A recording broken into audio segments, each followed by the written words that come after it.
Hi everyone, welcome to my videos on pregnancy and some of the tips I've picked up on my first pregnancy that I want to share with you. Today I'm going to give you a little update on my current pregnancy, about what I'm feeling and some of the things that are going on in the background with that pregnancy. And then I'm going to talk to you about 5 different items that I've decided to buy for this pregnancy this time round that I didn't use the first time, and some of the reasons why I didn't use it the first time and why we've decided to go ahead and treat ourselves this time.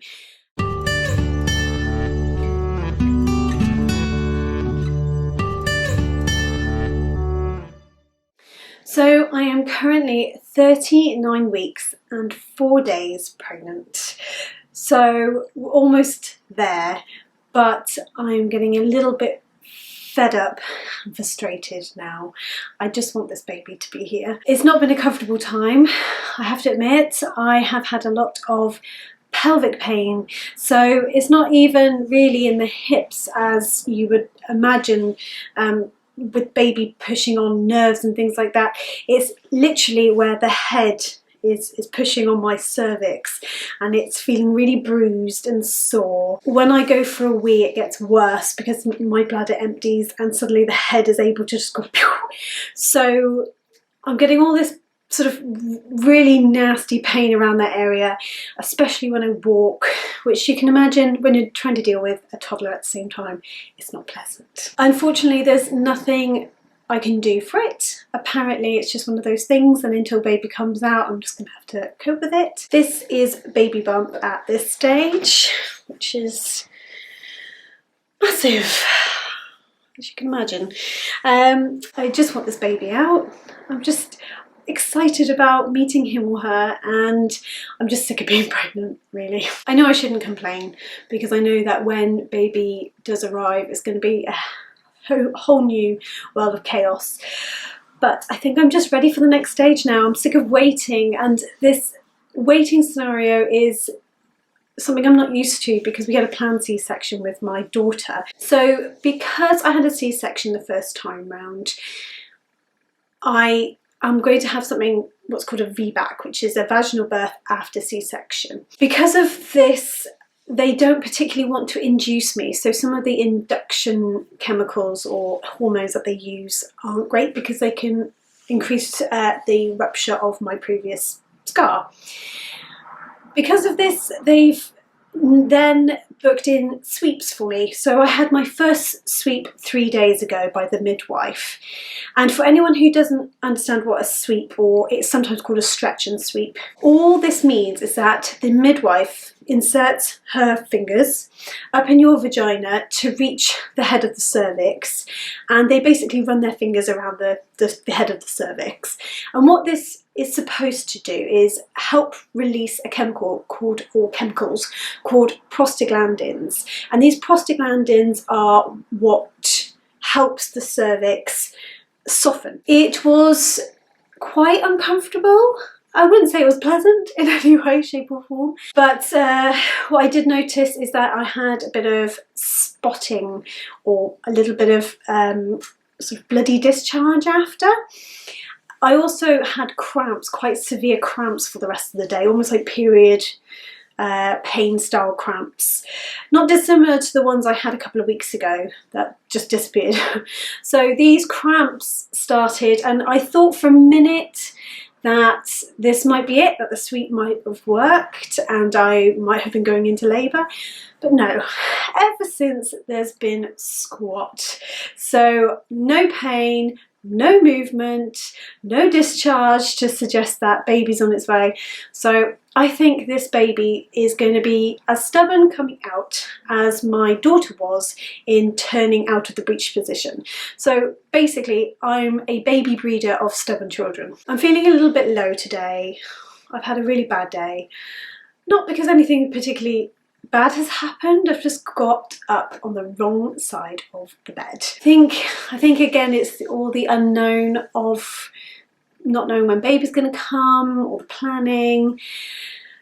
And I think I'm just building it up to be a stressful thing in my head when I should just accept it for what it is, and just know that baby's going to come when baby wants to come. Anyway, I'm going to share with you some of the things we decided to buy for this baby and pregnancy that we decided not to buy the first time around with my daughter. The reason why I'm sharing these with you is because some of you might be in a similar position where you're not quite sure whether to buy certain products because there is so much on the market. It's so overwhelming that sometimes you just have no idea whether you're going to actually benefit from it by spending that money, or whether you're just going to end up spending money for no reason. I remember going to Mothercare, which is now no longer existing, which is really sad.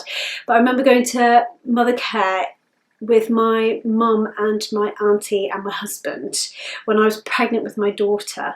And my mum and auntie came to visit us, and we walked around Mothercare, and they just wanted to get little tidbits for my husband and myself for baby, which was a lovely gesture.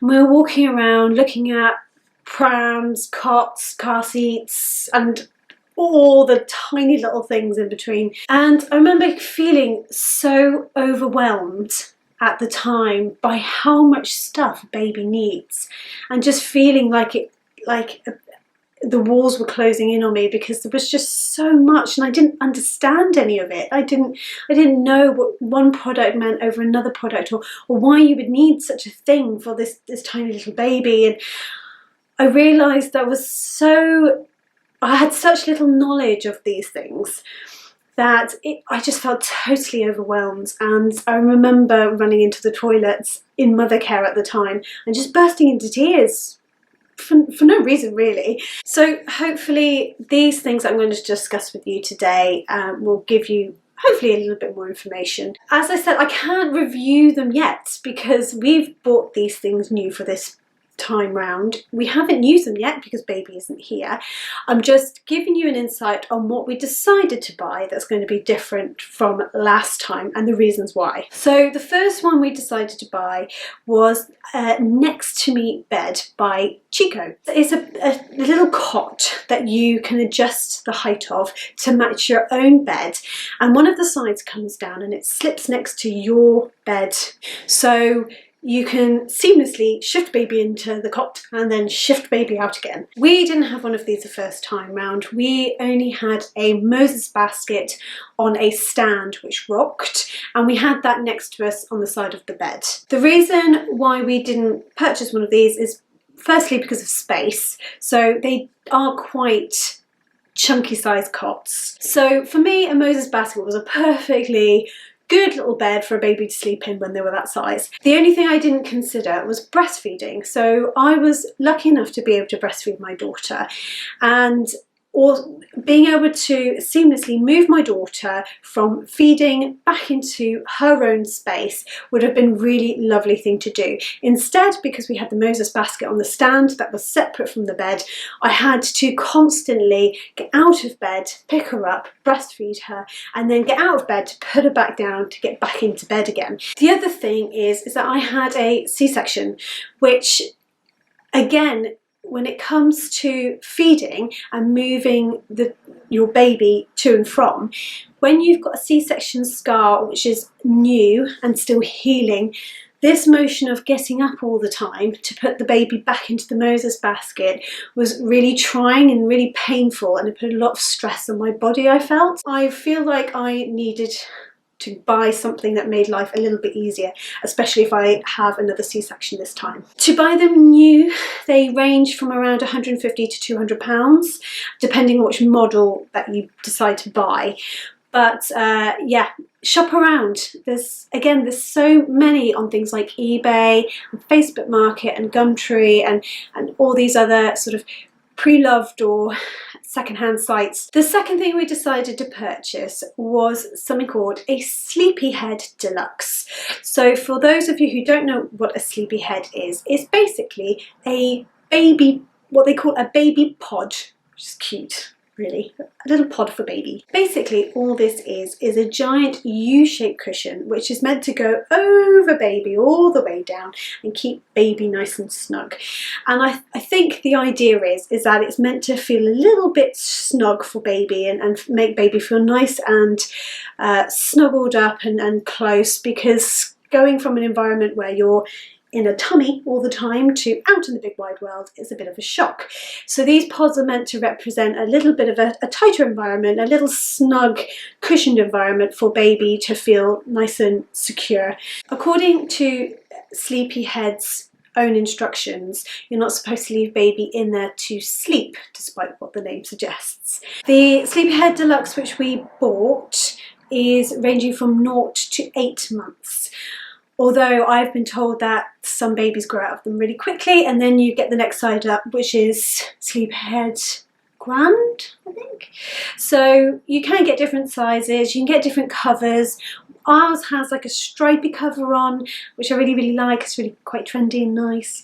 And I've just heard nothing but good things about them, to be honest, which is why we decided to treat ourselves this time. Again, I decided not to buy ours new.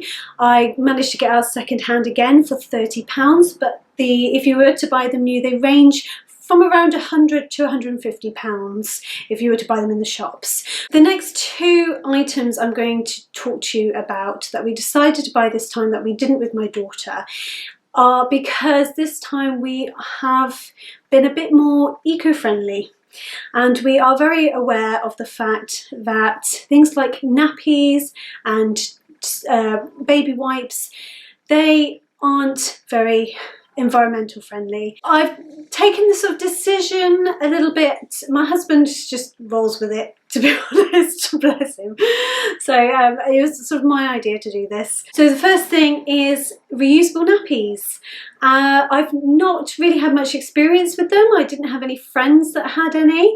Part of my NCT group, none of us used them, but I just knew that this time, if I was going to have a second, because it's not so much of a shock to the system having a second one, and you kind of know what the nappy situation is going to be like, and I felt a little bit more confident this time in exploring it and wanting to use it. I think I just felt like I felt a bit more enthusiasm for it, put it that way. You know, you hear things like the average nappy, just one nappy can take anywhere between 200 and 500 years to decompose, and that just blows my mind. It's weird to think that our grandchildren or our great-grandchildren are going to have to be the ones to clear up the nappies that we're using today. With those facts coming out and that knowledge being shared, I've been really enthusiastic about trying these out. So the ones we decided to get, and this, I literally just Googled them and these were the ones that came up, were something called Bambino Mio, or Mio, depending on how you want to say it. And they come in these, look, what adorable prints. I mean, look at that. So cute. This is called what's called an all-in-one. So basically, if I take it out for you, you've got the inner lining here, and that's what absorbs all the moisture.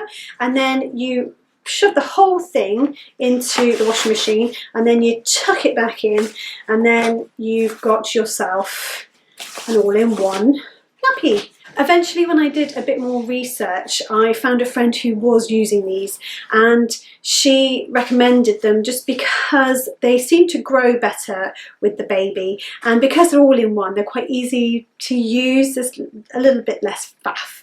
Again, I managed to purchase these secondhand. It's like I buy nothing new anymore. I find that even if I don't end up using them, I will still end up selling them at probably a profit because I managed to get such a good price this time. But I'm really excited about using them. The only thing I'm a little bit nervous about is the practicality of them, especially going out and about and changing nappies when you're outside the house. I think it will just take a bit of getting used to, and to be honest, I've been recommended by the same person who recommended these not to use them for the first month or couple of months anyway, just because babies pretty tiny. They're pretty small, these little newborns that come out, and sometimes they just don't fit the right way, especially when you're again in that sort of newborn phase and everything's a bit of a fog. You don't really want to be stressing out about nappies, so I will keep you updated. On that eco warrior note, we've decided to also buy something called cheeky wipes, which are reusable baby wipes. So these, for once, are the only things I've bought new this time. They're basically sort of glorified flannels, really, but they're the special sort of cotton microfiber that they use. Is meant to be really good at taking all the dirt off baby's bum, and I've been told by several people now that these wipes are actually better than normal baby wipes that you get out of a packet. They're really, really good at getting the dirt off. I'm looking forward to using these actually. Again, the same friend who actually recommended the reusable nappies has given me these little pods, or these pots that come with the cheeky wipes, and she's given me these, so I only had to buy the actual cheeky wipes. But basically they come in fresh, so these are the ones that you keep in, you add a little bit of water, and then when you're done with all the gunky ones, they go in dirty. Yeah, we'll see how that goes. Last but not least, I decided to buy myself a nursing shawl. So for those of you who don't know what this is, it's basically like a little shawl that goes over you with a loop over the head, like this. You pop it over, and it's got this little sort of curved bit here, which allows you to have a bit of a window, and then you put it over baby, and then you can whip out your boob and nurse quite freely without anyone being able to see your boob, basically. I got this one for £4 off, again, Facebook Market, but I've seen loads of them on eBay and things like that, because they sort of fold down to quite small. They're really easy to post, so look on eBay, because I'm sure loads of people will be sort of selling them for very cheap. I didn't have one the first time round. All I did was I used a muslin and I popped it in my bra, and I put it over my daughter when we were feeding in public, or if I was in a situation where I didn't particularly feel comfortable in getting my boob out. As I've already mentioned in my clothes vlog, I've got quite small boobs, so trying to whip out a boob for breastfeeding with bras wasn't overly difficult. I did feel sorry for some of my fellow mothers who had quite large breasts and found it quite difficult to manage the task without exposing the whole boob. I still felt in some cases a little bit awkward about breastfeeding, although we try and fight the stigma of breastfeeding, and we are hopefully winning because it's a perfectly natural thing. There are still going to be times where feeding your little one in public is going to be quite stressful, or you're going to feel very subconscious. Especially when you're starting out, or if you're a first-time mum and you're just learning how to do it without exposing yourself too much. Those nursing shawls are really, really good at sort of covering you up. So there you go. Those are my 5 things I decided to buy this time round, which I didn't buy the first time with my daughter. And I'm really looking forward to updating you on how I'm getting along with them all, because it would be really interesting to see how different it was this time with these new items in our life compared to last time. I'm hoping that by the time I make the next video, baby will have arrived and I'd be holding up a little newborn for you to see. I won't promise a topic next time. The topic will likely be my experience of birth this time round, so I will let you know how it goes. I will see you next time. Bye.